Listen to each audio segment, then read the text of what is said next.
4부에서도 새로 소개시켜 드릴 코너가 있습니다. 이번 코너 의사와 기자가 만났습니다. 그래서 일명 저희가 의기투합이라고 이름을 지었습니다.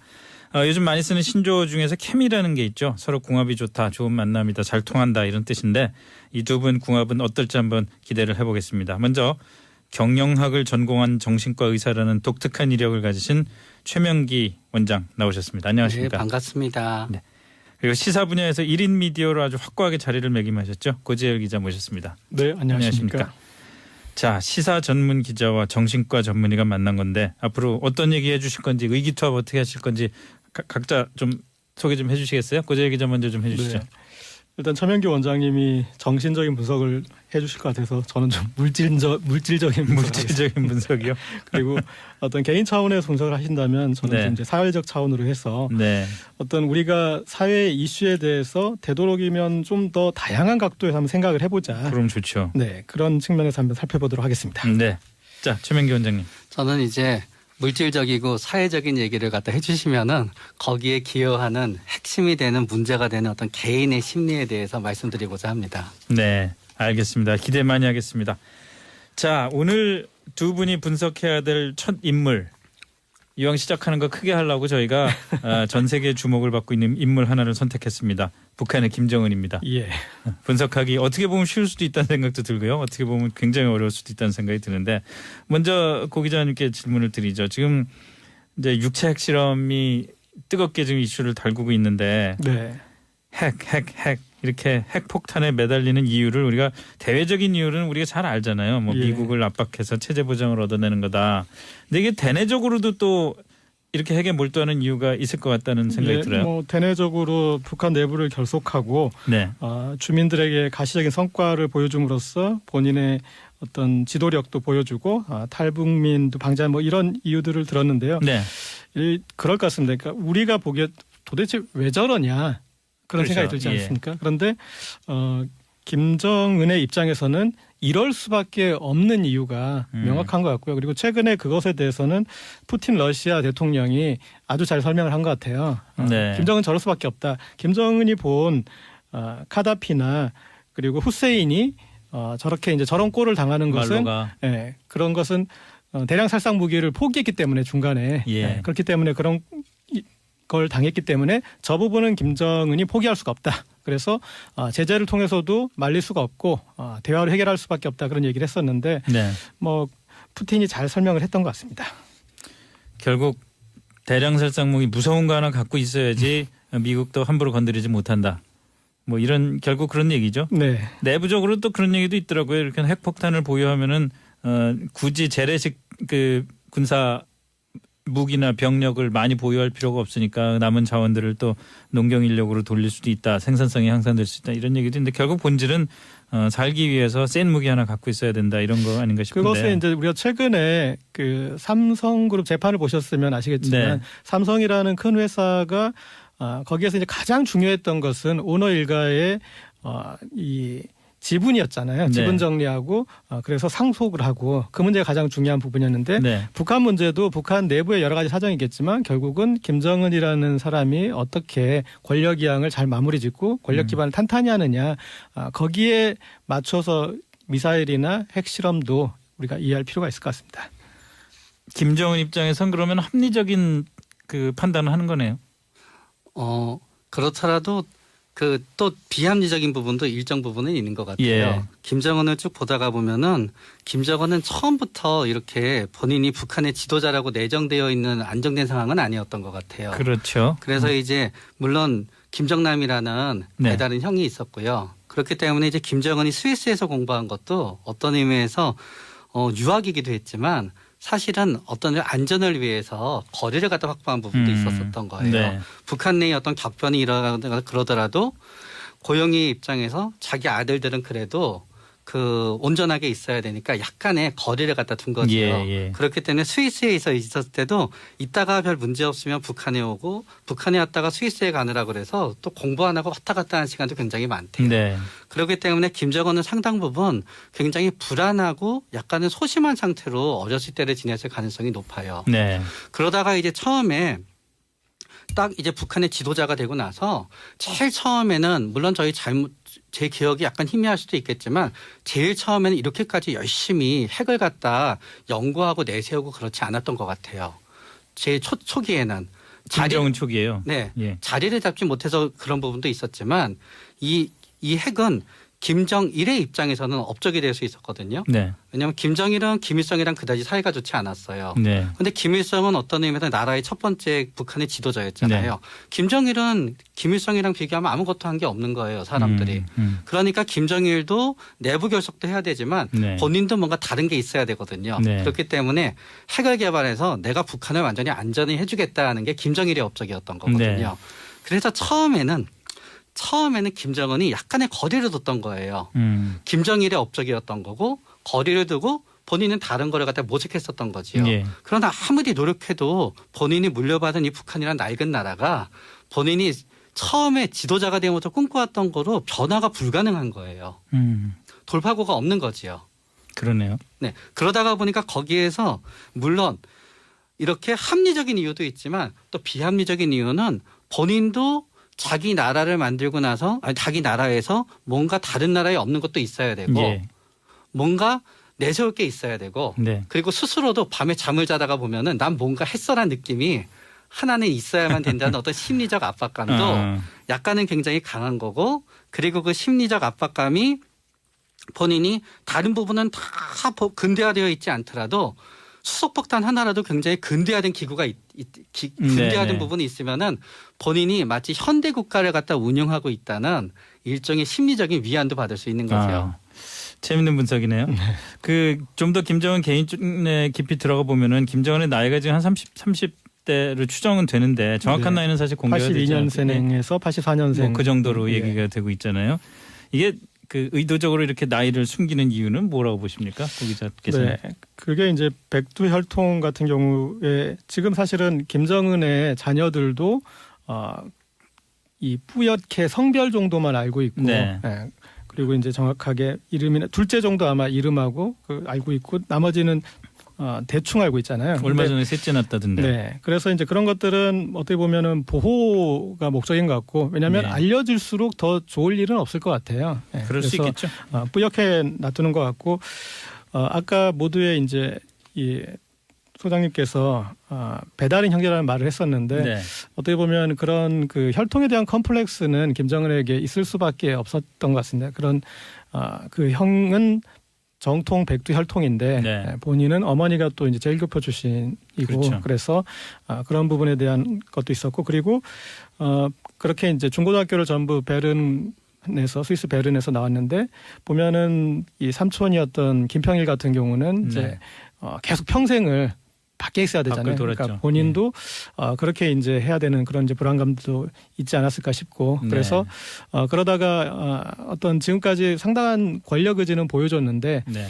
그것을 공고히 하기 위해서 나타난으로 이렇게 좀 포괄적으로 나타나는 과정은 이 바샤르 알 아사드 시리아 대통령 좀 닮은 것 같아요. 예. 예. 그분도 보면은 아버지 컴플렉스요. 네, 그분도 이제 아버지가 이제 뭐 독재자긴 했지만 본인은 안과 의사로 영국에서 평범한 그런 네. 안과 의사로 있었고 그리고 이제 아버지 갑자기 돌아가시고 이제 그 형도 이제 사고를 하면서 본인이 권력을 받은 다음에 처음에는 좀 개혁 정책을 하다가 뭔가 이 본인의 이제 기반이 불안해지면서 그리고 이 아랍의 봄이 벌어지면서 이제 갑자기 독재자를 표변해서 그렇죠. 엄청난 이제 그런 살상도 저지르고 그랬는데 그 과정이나 이렇게 보다면은 이제 젊은 지도자가 본인의 어떤 권력을 공고히 하기 위해서는 그런 과정이 나타나는 거 이미 뭐 장성택을 처형하는 과정이나 예. 그런 이제 나타났는데 그 부분의 연장선상에서 지금 이제 이 어느 정도는 안정화되지 않았나 그렇게 평가도 내릴 수 있을 것 같습니다. 권력이요? 예. 그 지금 뭐 장성택 얘기도 나왔지만 그 방금 전까지 자기 측근이었던 사람을 숙청해가지고 처형을 하는데 기관포를 쏴가지고 처형을 하고 예, 이런 심리는 뭐라고 봐야 됩니까? 그러니까 본인을 완전히 인간이 같은 인간이라고 레벨 그 수준에 놓는 게 아니라 차별화된 존재라고 생각하는 거예요. 예. 그렇기 때문에 우리가 생각하는 어떤 각 사람의 개인의 생명의 가치와 김정은이 생각하는 각 사람의 생명의 가치는 다른 거예요. 네. 우리 또 뭐 드라마 같은 거 보다가 보면은 굉장히 커다란 희생을 누구한테 강요하고 나서 네. 대의를 위해서 희생하는 거니까 오히려 너한테 기회를 주는 거야. 이런 얘기 나오다면 보는 그렇죠. 예. 주인공들이 굉장히 거기에 반발하는 내용이 나오잖아요. 네. 김정은의 입장에서는 그 사람들은 어떤 의미에서 사람이 아니라 자신의 하나의 도구인 거지. 네. 자신의 일가 친척과 자신이 개인적으로 얼굴을 앉지 않는 사람들에 대해서는 혹은 여태까지는 내 집단에 속해 있었지만 이미 외 집단에 있는 사람에 대해서는 네. 그 생명은 우리가 생각하는 생명의 가치에 놓고 생각하지 않는 거예요. 아. 네, 말씀하시죠. 좀 조선시대에 보면은 그런 가장 참혹한 차명이 역적에 대해서 그렇죠. 이렇게 일어나지 않습니까? 근데 네. 그 역적에게 어떤 차명을 할 때도 보면은 왕이 좀 컴플렉스가 있는 왕일 때 예. 그게 더 강했던 것 같습니다. 그러니까 좀 이 정상적인 왕들은 신문 과정이나 그리고 이제 그런 밝히는 과정들을 일련의 과정들을 절차적 합리성을 밟아가는데 좀 폭군이라고 일컬어지는 사람들이 마다들이 아니거나 아니면 예. 그 무슨 뭐 역성혁명으로 그렇죠. 왕이 그러니까 됐거나. 그래서 이제 컴플렉스에서 심지어 역적인지 불명확한 상황에서도 그런 처벌형을 하지 않습니까? 네. 그게 본인의 컴플렉스 때문에 상상력이 더 발휘돼서 저들이 아주 정말 자기를 물러나게 하려고 했을 것이다라는 이제 그런 상상력이 커지면 그에 비례해서 그런 어떤 복수 심리에서 처형 방식도 처참해지는 것 같은데 좀 그런 비슷한 양상이 아닐까 싶습니다. 원래 회사에 뭐 간부들 부장이나 뭐 이런 사람들도 실력이 없는데 어떻게 운이 좋아가지고 줄을 잘 타서 된 부장들이 부하 직원들을 많이 조지잖아요. 그런데 한편으로는 그렇게 막 기관포를 쏴서 처형을 하는 그런 모습을 보이면서 또 다른 한편으로는 김일성, 김정일에서는 보이지 못했던 모습을 볼 수가 있어요. 제가 예를 들자면은 그 전방 부대에 가서 사병들하고 막 어깨 동무를 하면서 네. 사진을 찍는다든지 어떻게 보면은 이제 저 김정은이 스위스 유학을 가가지고 서구적인 모습을 많이 봐서 그런 거다 아니냐라는 생각이 들 정도로 굉장히 서구의 지도자들에서 볼 수 있는 그런 모습들도 보여주는데 어떻게 그 극단적으로 이렇게 다른 모습이 한 사람한테서 나올 수 있는지 궁금해요. 그런데 그 기관포로 네. 하는 거는 본인이 명령을 한 거지. 네. 실제로 본인이 그 총을 갖다 당긴 건 아닌 거예요. 뭐 물론 그렇기 그렇죠. 때문에 예. 거기에 대해서는 본인의 입장에서는 상당히 거리가 있는 어느 행동인 거고요. 예. 그런 다음에 이제 기본적으로 대중한테 많이 나서는 걸 보면은 네. 기본적으로 대중 앞에 나서서 대중이 자신을 위해서 환호하고 그러는 거에 대해서 불편감을 느끼기보다는 좋아하는 쪽이 있는 것 같아요. 그런 것 같더라고요. 그거 우리가 이제 사회적 민감성이라고 하는데요. 예. 사회적 민감성이 높을수록 사람들의 어떤 관심을 끌고 사람들을 예. 본인이 이끌다는 그런 부분을 갖다 좋아하는 것 같고요. 네. 그러면서 본인이 이제 뭐 일종의 브리핑을 하고 그럴 때를 갖다 보다가 보면은 나름대로 자기가 논리를 갖다 전개하는 능력도 있다고 본인은 이제 생각하고 있는 것 같아요. 네. 그러면서 본인은 굉장히 직접 일반 대중을 만나는 북한의 입장에서 탈권위 행보를 하면서 그러면서 북한의 주민들의 분노는 어느 쪽을 향하게 하냐 하면은 기존의 어떤 그 기득권 집단을 갖다 향하게 하는 거예요. 그렇기 때문에 우리의 입장에서는 김정은이 여태까지 관료로서 본인을 갖다 모시고 왔던 사람을 갖다 사형을 하게 되면 어쩌 끔찍한 하나를 보게 되는 거지만 예. 그때마다 김정은은 일종의 먹이를 던져주는 거예요. 얘네들이 우리나라를 이렇게 만든 걸림돌이었는데 내가 기관총으로 그거를 폭파해버렸어. 네. 라는 갖다 느낌을 주면서 그거를 일종의 퍼포먼스로 이제 이용하게 되는 거죠. 예. 옛날에 IS가 엄청난 퍼포먼스를 갖다 하듯이요. 말도 못하는 참수. 네. 고지혁 기자 어떻게 생각하십니까? 지금 말씀하신 것처럼 소위 그 인민들에게 인기를 얻고 환호를 받고 이러는 것들을 즐기는 이유도 결국은 자기 정통성 컴플렉스에 대한 어떤 보상 심리일 수도 있겠죠. 네, 지금 요즘 표현으로 하면은 김정은은 김일성 코스프레를 하고 네. 있는 거죠. 그러니까 네. 아버지를 건너뛰어서 이제 할아버지를 흉내내고 있는데 네. 제가 봤을 때 이 김정은에 대해서는 김정은의 어떤 매니지먼트가 그런 면에서는 잘 되고 있는 것 같습니다. 초기부터 좀 살을 찌우면서 그리고 뭐 헤어스타일이나 제스처나 의복에서 김일성을 연상시키게 이제 만들었고요. 많이 그랬죠. 네.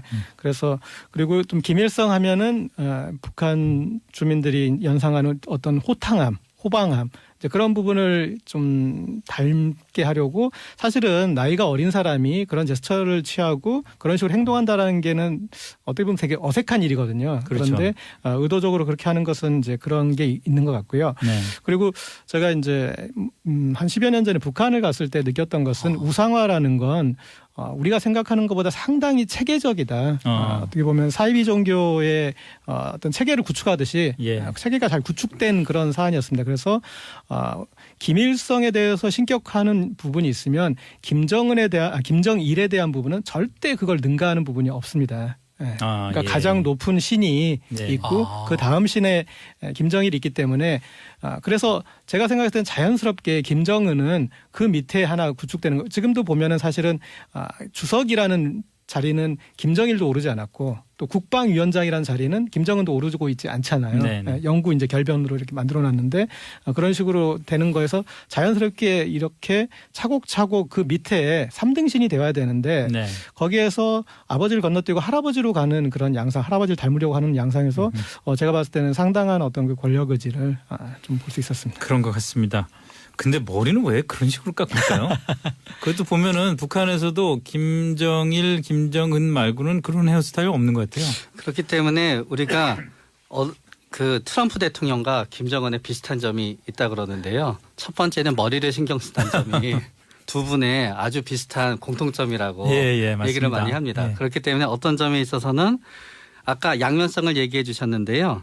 양면성의 한쪽에는 이렇게 핵무기를 개발하고 실험을 하는 강한 면이 있지만 보통 헤어스타일이라든가 헤어스타일만 그런 게 아니라요. 옷 입는 것도 똑같습니다.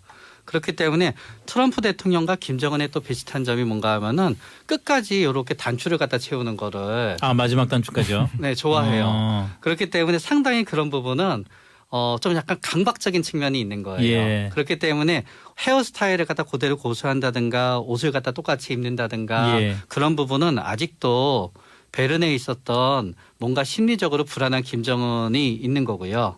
그 부분이 지금은 본인이 이제 바뀌어가고 있는 거고요. 네. 그런 점에 있어서 지금은 자기가 완전히 이런 강력한 무기를 쥐고 어떤 전 세계에 이슈가 된다는 게 있어서 네. 본인의 입장에서는 굉장히 내가 여기까지 됐구나라는 느낌을 갖다 만족감을 느끼는 거군요. 한번 실험할 때마다 그 만족감 자체가 이거의 이유는 아닐지라도 예. 했을 때의 만족감과 일종의 그게 나쁜 의미의 성취감인데요. 네. 일종의 성취감은 굉장한 부분이 있게 되는 거고요. 네. 그러다가 이제 걱정이 되는 분이 그러다가 보면은 물러서야 될 때 심리적 이유 때문에 판단을 갖다 그르치게 되면 일이 생기면 어떡하나라는 또 걱정도 되는 거예요. 그럴 수도 있겠네요.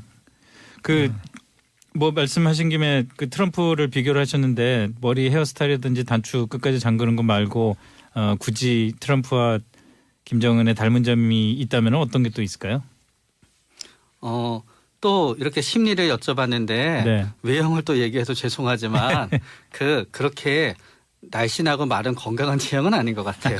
그런데 김정은이 생각하는 트럼프와 트럼프가 생각하는 김정은은 서로의 어떤 자긍심이 다를 텐데요. 네.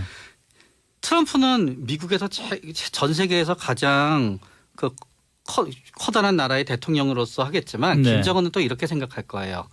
저 사람은 임기제야. 그리고 자기가 자기 권력을 쥐고 있지 않아. 그러나 네. 나는 절대 권력자야. 그렇죠. 한마디로 얘기하면은 트럼프에 대해서는 김정은은 월급 사장이라고 생각할 거예요. 네. 나라는 커다랗지만 월급 사장이야. 그러나 나는 오너야. 그런 점에 있어서 김정은은 아마 트럼프에 대해서 뭔가 묘한 감정을 갖고 있을 거고요. 네. 트럼프는 김정은이 그런 감정을 내뱉을 때 굉장히 불쾌할 거고요. 네. 그게 아마 두 사람 사이에서 그로 인해서 이들이 특히 트럼프 미국 대통령이 비합리적인 판단을 내리진 않겠지만 네. 아마 잠잘 땐 별로 그렇게 편하게 하루 이틀은 못 잘 가능성이 높은 것 같아요. 다른 한편으로는 말이죠. 고재열 기자 어떻게 생각하시는지 한번 궁금한데 트럼프 대통령의 이제 스타일을 보면 이제까지 미국 대통령과는 달리 굉장히 좀 마초 이런 느낌도 있고요. 예. 굉장히 그 성격도 강하고 그런 스타일을 보면은 김정은을 트럼프 대통령이 바라보면서 저 친구 약간 나랑 비슷한 게 있는 것 같아. 뭐 영어로 말할 때 거트가 있는 것 같아. 예. 뭐 이런 느낌을 갖고 한번 상대할 그 존재로 취급을 한번 다뤄볼까 이런 생각도 충분히 가질 수 있을 것 같다는 생각이 들어요. 나중에 이 김정은과 트럼프 대통령이 만나는 시점이 네. 생긴다면 네. 예상하셨던 이제 그런 그림들이 나올 것 같아요. 상당히 아주 마치 오랜 친구가 만난 것처럼 그러니까 어깨에서 네. 툭툭 두드리면서 그런 장면이 충분히 그려지는데 지금 김정은 입장에서는 저는 이제 트럼프에 대한 일정한 탐색이 끝났다고 봅니다. 무슨 얘기냐면 지금까지 쭉 이 트럼프 행정부가 지나온 과정에서 트럼프 대통령은 주로 발언으로 했어요.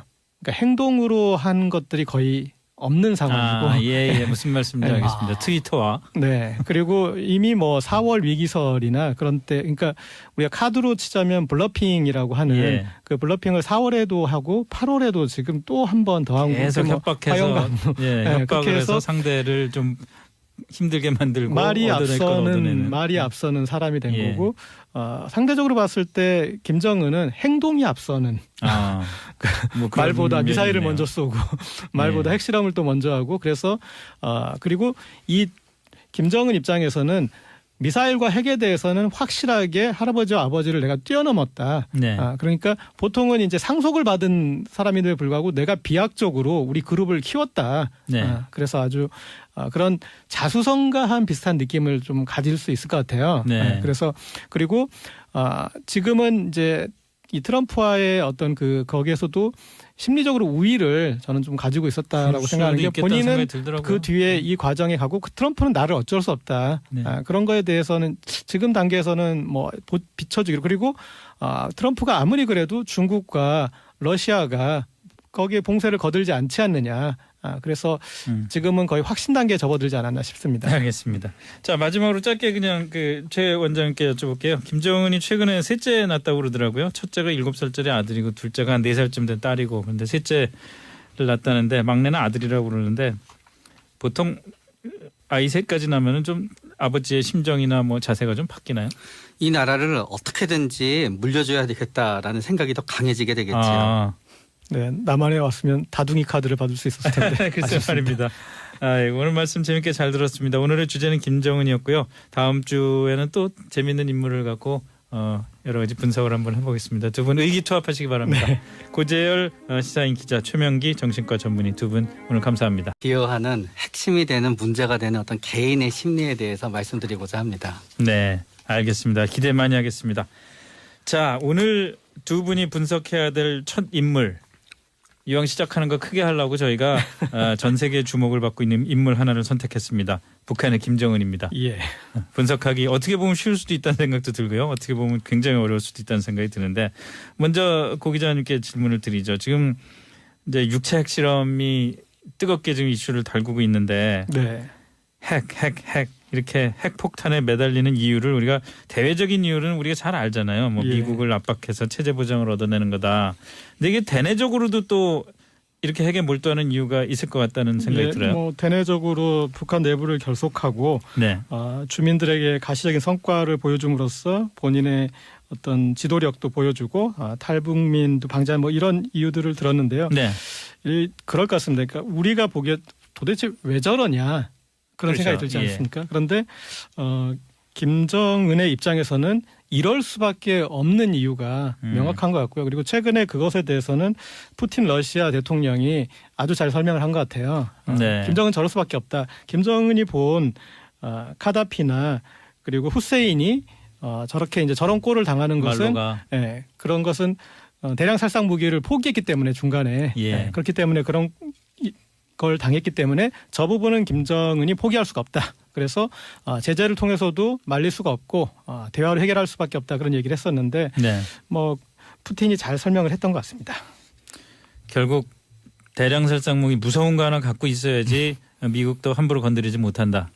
뭐 이런 결국 그런 얘기죠. 네. 내부적으로 또 그런 얘기도 있더라고요. 이렇게 핵폭탄을 보유하면은 굳이 재래식 그 군사 무기나 병력을 많이 보유할 필요가 없으니까 남은 자원들을 또 농경 인력으로 돌릴 수도 있다. 생산성이 향상될 수 있다. 이런 얘기도 있는데 결국 본질은 살기 위해서 센 무기 하나 갖고 있어야 된다. 이런 거 아닌가 싶은데. 그것은 이제 우리가 최근에 그 삼성그룹 재판을 보셨으면 아시겠지만 네. 삼성이라는 큰 회사가 거기에서 이제 가장 중요했던 것은 오너 일가의 이 스위스에 가느라 그래서 또 공부 안 하고 왔다 갔다 하는 시간도 굉장히 많대요. 네.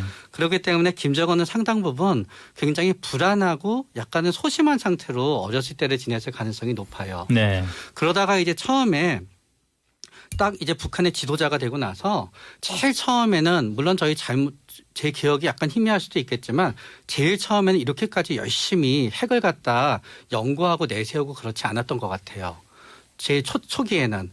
김정은 초기예요. 네. 예. 자리를 잡지 못해서 그런 부분도 있었지만 이 핵은 김정일의 입장에서는 업적이 될 수 있었거든요. 네. 왜냐하면 김정일은 김일성이랑 그다지 사이가 좋지 않았어요. 네. 그런데 김일성은 어떤 의미에서 나라의 첫 번째 북한의 지도자였잖아요. 네. 김정일은 김일성이랑 비교하면 아무것도 한 게 없는 거예요. 사람들이. 그러니까 김정일도 내부 결속도 해야 되지만 네. 본인도 뭔가 다른 게 있어야 되거든요. 네. 그렇기 때문에 핵을 개발해서 내가 북한을 완전히 안전히 해주겠다는 게 김정일의 업적이었던 거거든요. 네. 그래서 처음에는 김정은이 약간의 거리를 뒀던 거예요. 김정일의 업적이었던 거고 거리를 두고 본인은 다른 거를 갖다 모색했었던 거지. 지분이었잖아요. 네. 지분 정리하고 그래서 상속을 하고 그 문제가 가장 중요한 부분이었는데 네. 북한 문제도 북한 내부의 여러 가지 사정이겠지만 결국은 김정은이라는 사람이 어떻게 권력 이양을 잘 마무리 짓고 권력 기반을 탄탄히 하느냐 거기에 맞춰서 미사일이나 핵실험도 우리가 이해할 필요가 있을 것 같습니다. 김정은 입장에선 그러면 합리적인 그 판단을 하는 거네요. 그렇더라도 그 또 비합리적인 부분도 일정 부분은 있는 것 같아요. 예. 김정은을 쭉 보다가 보면은 김정은은 처음부터 이렇게 본인이 북한의 지도자라고 내정되어 있는 안정된 상황은 아니었던 것 같아요. 그렇죠. 그래서 이제 물론 김정남이라는 네. 배다른 형이 있었고요. 그렇기 때문에 이제 김정은이 스위스에서 공부한 것도 어떤 의미에서 유학이기도 했지만 사실은 어떤 안전을 위해서 거리를 갖다 확보한 부분도 있었던 거예요. 네. 북한 내에 어떤 격변이 일어나거나 그러더라도 고영희 입장에서 자기 아들들은 그래도 그 온전하게 있어야 되니까 약간의 거리를 갖다 둔 거죠. 예. 그렇기 때문에 스위스에서 있었을 때도 이따가 별 문제 없으면 북한에 오고 북한에 왔다가 4부에서도 새로 소개시켜 드릴 코너가 있습니다. 이번 코너 의사와 기자가 만났습니다. 그래서 일명 저희가 의기투합이라고 이름을 지었습니다. 요즘 많이 쓰는 신조어 중에서 케미라는 게 있죠. 서로 궁합이 좋다, 좋은 만남이다, 잘 통한다 이런 뜻인데 이 두 분 궁합은 어떨지 한번 기대를 해보겠습니다. 먼저 경영학을 전공한 정신과 의사라는 독특한 이력을 가지신 최명기 원장 나오셨습니다. 안녕하십니까? 네, 반갑습니다. 네. 그리고 시사 분야에서 1인 미디어로 아주 확고하게 자리를 매김하셨죠. 고재열 기자 모셨습니다. 네, 안녕하십니까. 자, 시사 전문 기자와 정신과 전문의가 만난 건데 앞으로 어떤 얘기 해주실 건지 의기투합 어떻게 하실 건지 각자 좀 소개 좀 해주시겠어요? 고재열 기자 먼저 좀 해주시죠. 네. 일단 최명기 원장님이 정신적인 분석을 해주실 것 같아서 저는 좀 물질적인 분석이요. 그리고 어떤 개인 차원에서 분석을 하신다면 저는 네. 좀 이제 사회적 차원으로 해서 네. 어떤 우리가 사회 이슈에 대해서 되도록이면 좀 더 다양한 각도에서 한번 생각을 해보자. 그럼 좋죠. 네, 그런 측면에서 한번 살펴보도록 하겠습니다. 네. 자, 최명기 원장님. 저는 이제 물질적이고 사회적인 얘기를 갖다 해주시면은 거기에